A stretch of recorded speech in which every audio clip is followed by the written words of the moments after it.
Black mass, man, it's time to rob. I had to find a way, I couldn't find a job. Couldn't find a prayer, couldn't find a God. Couldn't find a prayer, couldn't find a God. Black mass, man, it's time to rob. I had to find a way, I couldn't find a job. Couldn't find a prayer, couldn't find a God. Couldn't find a prayer, couldn't find a God. I woke up, then I logged in to that Urban X where they be flexing with that blog in. Put it down, cause my little homie called in. Had to bail him out, he in trouble with the law again. Black skin can't win in the white world. Seen a brother kill his own kid for that white girl. We ain't wanna go to school, but we had to. Every February it was scary in them classrooms. Shimmy y'all, shimmy yay.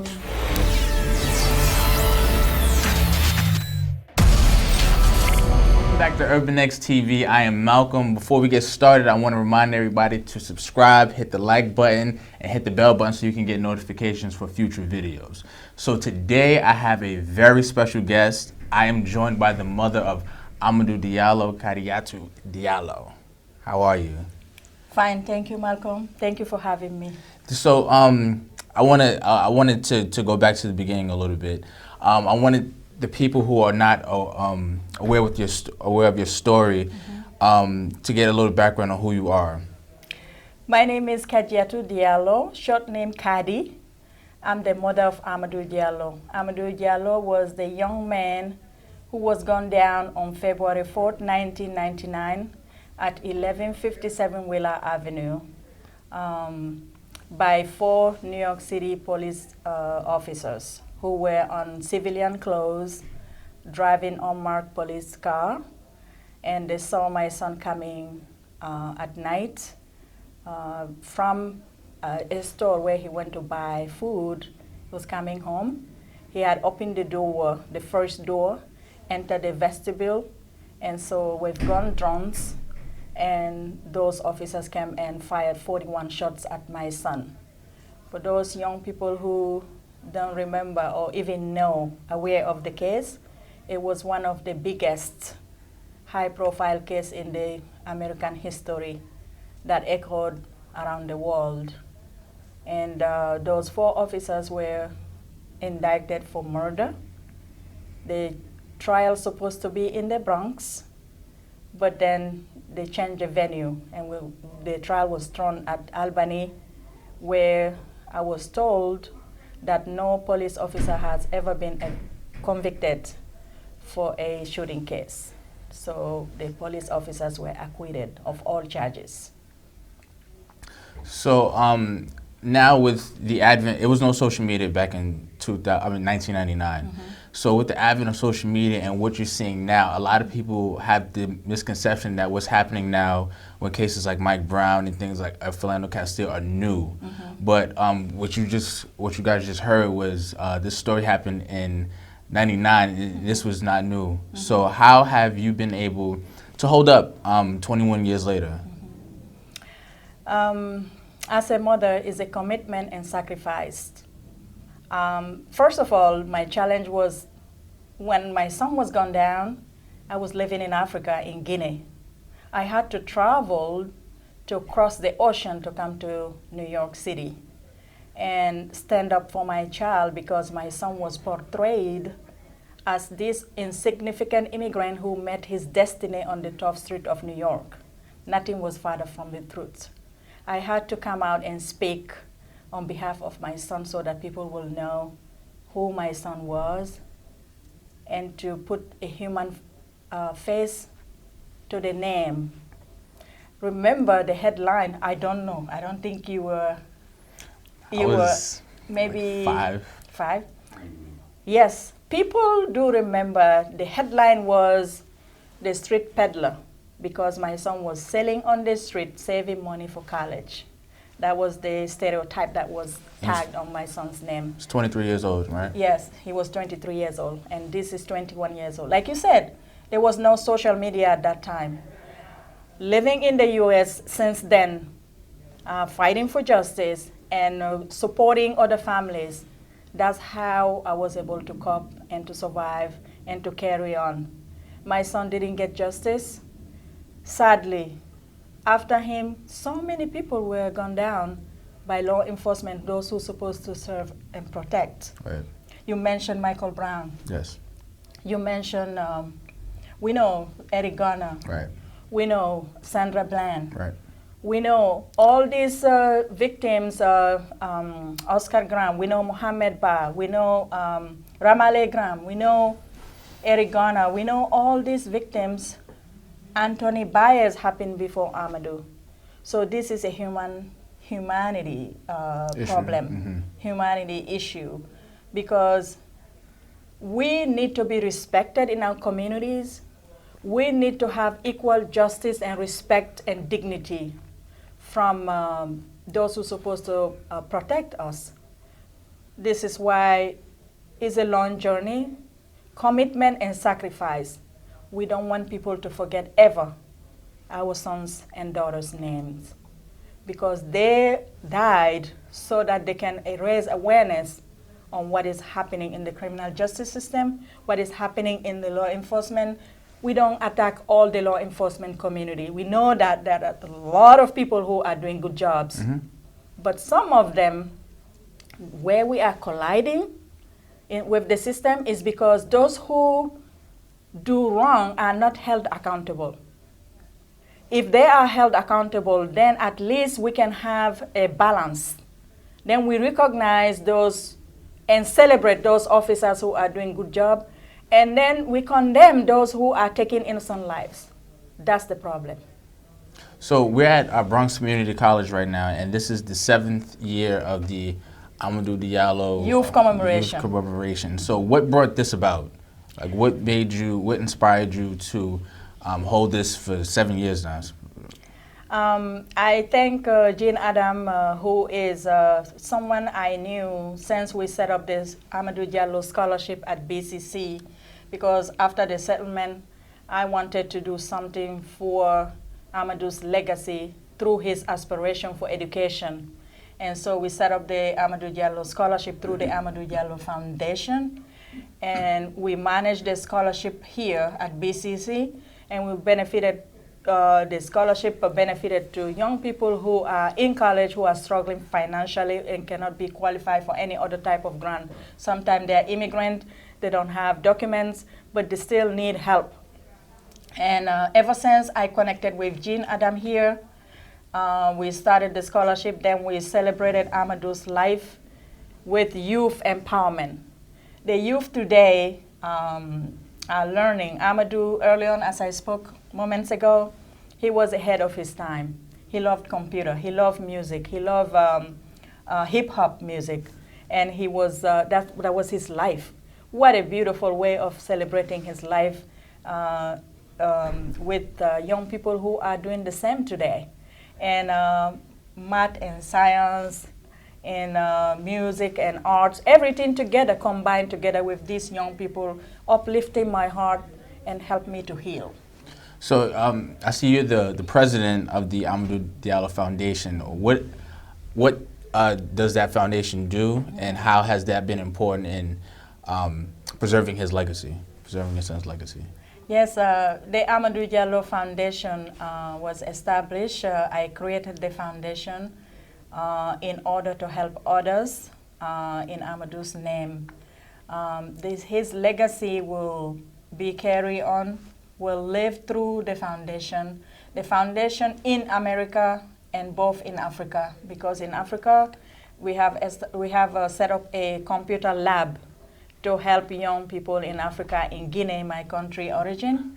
And we are 501c3 not-for-profit.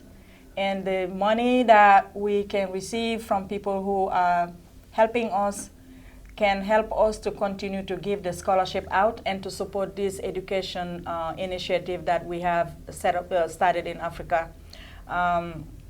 We are on Facebook, and we are also, our website is the amadoudiallo.org and amadoudiallo.com. I know that the young people will help us to continue to do the social media. Like you said, our time is, when we started it, I don't have anyone to give me a model that I can follow through. Right. Today, other families when they have this type of tragedy, they can go online and Google stories.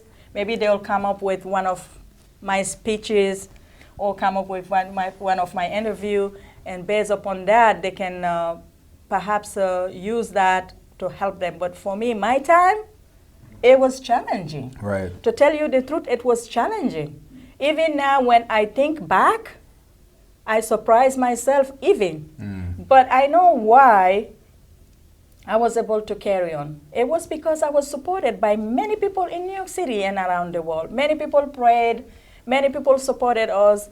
Many different communities, different organizations really rallied for Amadou and protested to raise awareness so that the world will hear about what happened, and that was huge. Today, we continue in a very focused understanding that it's not about me, it's not about his death, it's about his life.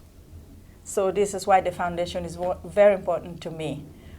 People who are listening to these broadcasts, if they want to connect, please, even if it is to like us on Facebook, it would be nice. And also to tag us when you have stories.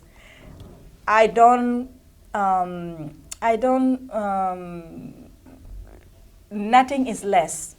The small, tiny support will be huge, whether it is small or big. Nothing is too small, nothing is too big.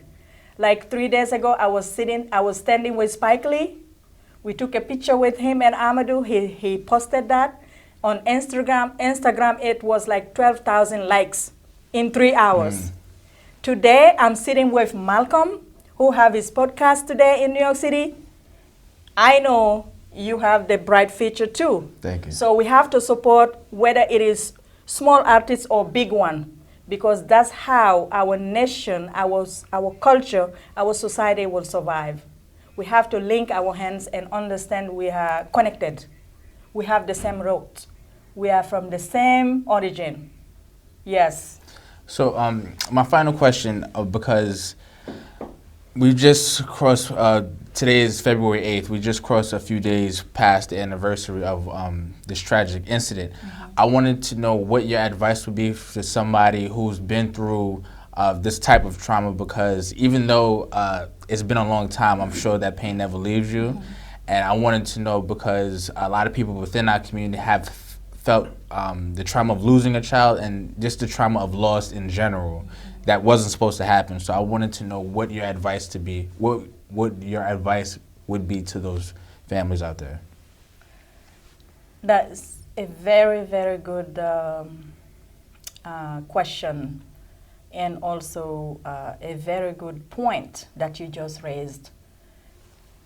Being a parent that lose a loved one, if your child was taken away by a disease that, sick in the hospital, at least you have a chance to go and see that child. You have a chance to nurture that child. You have a chance to feed them and to let them know how much you love and appreciate them before they will be taken away from you. We didn't have that chance. It was overnight lost and public. And there is no recipe. All I can do, be yourself. If you are experiencing the same thing I experienced, you have to come to a point where you have to accept that this have happened. You cannot change it. All you have to do is to learn how to live with it. You learn how to live with it and try to find something you like to do. For me, I'm blessed because I had both public and private life. I spend my time with my family when I'm not in the public, and I'm a grandma today. My daughter made me grandma ×3. My 3 grandsons are my blessings. So, and also, February 4th is the anniversary of Amadou's death, and February 20th is the birthday of my grandkids. So my heavy will be hard on the 4th, but then I'm looking forward to life on the 20th. So that's a blessing. I relate to all of the parents who have lost loved one unjustly. There is no remedy for it. All you have to do is to take one step at a time. If you think you are tired, take time to rest. And don't think it's their fault. Don't think it's your fault. You have done nothing wrong.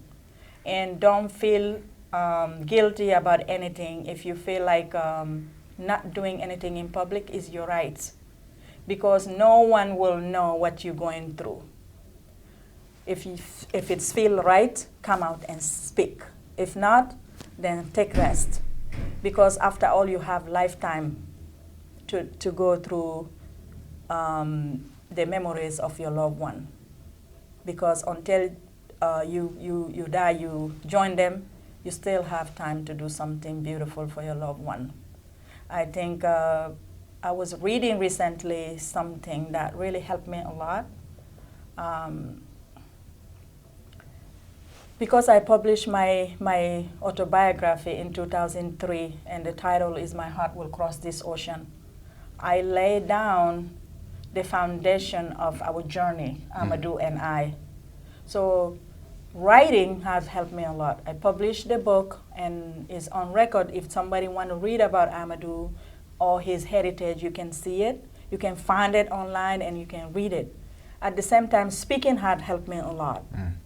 Speaking out and telling our real stories. Because don't let anyone tell your story. You have to do it. You are ambassador of your life.